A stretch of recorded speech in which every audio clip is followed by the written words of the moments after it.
YouTube videos and watch their monthlies and weeklies and bi-weeklies and like love to pay attention to like specific tarot readers and how they read and how they interpret the cards and everything. So it's gonna be a huge series on it. I just wanted to start with the foundational things first, which is 4 easy ways to start your tarot journey. So the first one is pretty easy, I would say, because it just requires you actually buying a deck. I recommend starting with the Rider-Waite-Smith deck because this is the universal one. That's why the back is not plaid. It is all the stars in the universe. Yep, I recommend you starting with this deck because you can really get the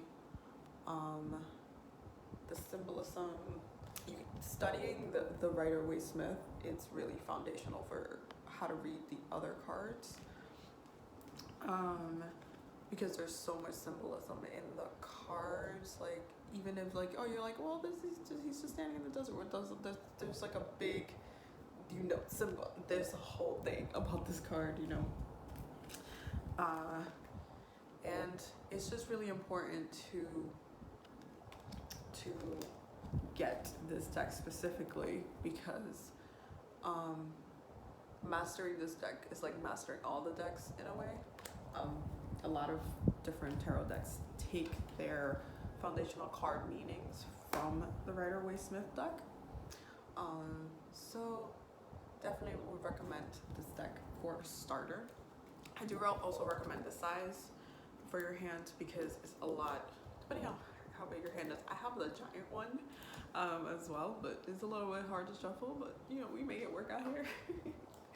I do recommend the size though, because there's like a couple different sizes, but this is like the standard size, I want to say. And it's really good shuffling wise, just to shuffle with them. I'm just gonna start just showing you how the cards look as we go on in here. So yeah, the first part in your tarot journey is not to essentially watch other people read and all that stuff. It's really getting your own deck, investing in your own deck, investing in your own tarot journey itself. The second way to start your tarot journey as well, this one's going to be probably very controversial, is to, I love this card, this card's been stalking me, is to read the booklet. There's many people who say, buy the tarot deck, screw the book, just study the cards, which is the third point, but read the booklet. The reason why I'm saying to read the booklet is because you need foundational work when it comes to tarot. And if you don't understand the meaning of some cards are a little bit easier to read, or maybe like start interpreting it. Like in the beginning, they're a little bit more easier to read. There's like, they're very like, oh, some are right in your face. Like if you start getting the 3 of Swords, you're gonna be like, okay. But even still, there's cards that are easy to read. There's also cards that are not very easy to read, and then you're like, well, the star can mean many things. So, and so you're like, well, if I get, death, or if I get, like, everybody's afraid of the darker cards. So it's like, what do they mean? And then this is kind of when you need that foundational work. So even if we're going to talk about, intuitive reading and studying your cards after this, but read the booklet. There is foundational meaning. There's something that the intention that went into this deck for every card is in the booklet, and that's the way you really should see it. If somebody's intending you to see something their way, because that's what the way they created, you should take that into account before you interpret it in other ways, because it can be, but you also want to make sure that you're interpreting it and you're using that, and you can also have that to come back to if you're getting like justice, or you're getting a certain card that keeps haunting you. You're just like, oh my god, why does this card keep, and then we're gonna get into way later reading tarot and with astrology, and how that, even for me, like it definitely, if I get a certain cards, I'm like, okay, I know which Sagittarius we're talking about in this reading. I know it's, like it's really easy for, like, especially if I'm doing a love reading, or if I'm doing like a what's the energy around me reading. I can tell I'm sorry about that. The wind from outside literally pushed the whole phone down, so that was funny. So the third tip is to study the cards. The reason why this is important is because you are gonna come up with your own additional meanings to what the core meanings is. So you have foundational work, and then you have what you start seeing or you start noticing. You're like, oh well, you know, I really have a connection to like a lion. Like I happen to be a Leo, and I happen to be like I really gravitate towards that more like Leo energy, lion energy, cat energy. Like I'm really like I get that's like my spirit, and like you start connecting certain things to certain cards. And like for me, the High Priestess is a big one for me. There's always something in this card. But it can also be interpreted in so many different ways, and then you have different cards, and you're just like, okay, this can mean so many things. Holding on to energy, holding on to money, being too stuck. It could go one way or another, and then you'll have to, based on what the cards are around it, really dissect and just interpret what it means to you and what you're intuitively getting. Because usually your first gut and your first feeling about it is what the answer is. So it's really important to connect this and just and just use that foundational work to interpret your cards. And you'll find that as you go on, you'll be able to just look at a card and be like, I know what this I was like, that's throughout the whole reading, like I know what the message is. It's better for you. It's also better for understanding. When you start reading for others, which should be way later, you should definitely read for yourself first. I think that if you're gonna practice on anyone, you should practice on yourself, because you'll be able to see real life changes in your own reading while it's happening. Some people don't like reading for themselves. I love reading for myself. I read for myself every day. But I think it's important, if you're going to take it seriously and just to want to study it, you should pull for yourself every day. Don't be afraid to. It can be very like, oh, but you know, what do I get that? Right? Like, I mean, ultimately, you need to understand that the cards are going to check you regardless of the fact. They're going to check you. They're going to be like, girl, boy. They're going to check you. It's just that the tarot is one of the biggest trolls of all time, I think, honestly. But that's okay. Like, we need to get checked. There's sometimes that we're like, oh my God, but you know, I've been doing this, but then it's like, well, there's still this energy lingering. It's still around you. This is that. So definitely paying attention to that and doing your own study. Start a tarot like journal. Go through each card, write your meaning to it. You can write down like the booklet's meaning and what you also take from it. The one thing that's really good about the booklet, and if you get a book as well, is getting to read a lot of the interpretations for like angels, a lot of interpretations for certain symbols. There's so many symbols in tarot. So many symbols in tarot.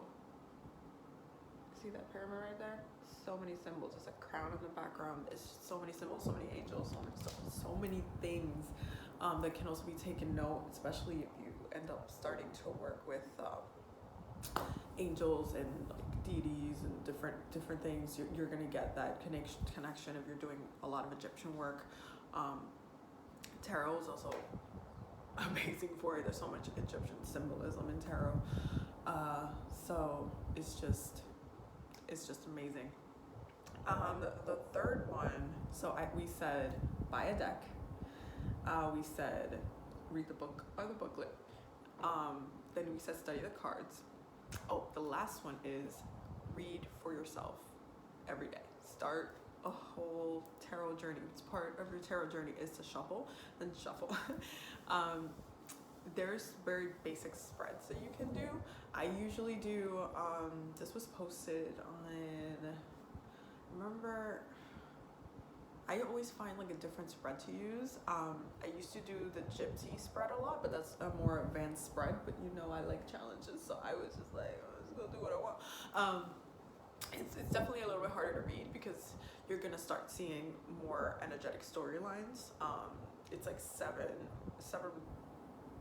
three rows, 7 cards each per row. It's past, present, and future energies, and it's very intense. So I wouldn't recommend that. I would probably recommend just a basic three card spread, whether it's past, future, present energies, whether it's you can ask for messages in certain areas. You can create your really like your own spread. Like one card could be like, what messages should I do I need to know for today? What message should I need to know? What energy is like, you can ask, is there any negative energy I should be aware of? Third is what advice should I take into account for the day? What should be my focus? What, like, I do a Gemini spread, which is like the lover spread, which is like I'm a Gemini moon, so I love anything that has to do with my mind. So it's a subconscious, super conscious, and conscious spread. So it's a 3-card spread. And I pick 3 cards. Sometimes more fly out, some more fly out. And I pick 3 cards, and subconscious is really focused on that subconscious part of myself that I know is there, but you know, it's like it ripples in there. Super conscious is really about my higher self. Also the energy, like universal energy, like what's around me, what I don't see yet, but I can kind of feel. And the conscious is like really what I'm going to be focused on during the day, even though I don't know it, or maybe it will happen a little bit later. And it's really good to do this in the morning and study them at night. I also do them at night and then find that it affected my whole day, and it's just like, I'm like, I should have like shuffled earlier. But sometimes when, you know, you're running out of the house, it doesn't always happen. So but yeah, so that's kind of my four tips on starting your tarot journey. I think it's really important to really read for yourself, and get that balance, because we're all trying to get here, right? Empress vibes. We're all trying to get there. Yeah, it's really important to just read your cards before you even start doing, like, 'cause a lot of people like start reading cards and they're like, oh, we're gonna do free tarot reads for everyone. It's really dangerous to kind of just start reading for other people just that quickly without really studying it and getting into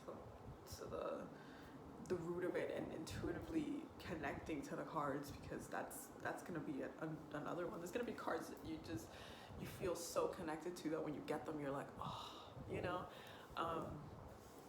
And then reading for other people can be like nerve-wracking almost, because I remember when I first started reading for other people, I was like, wait, is accurate?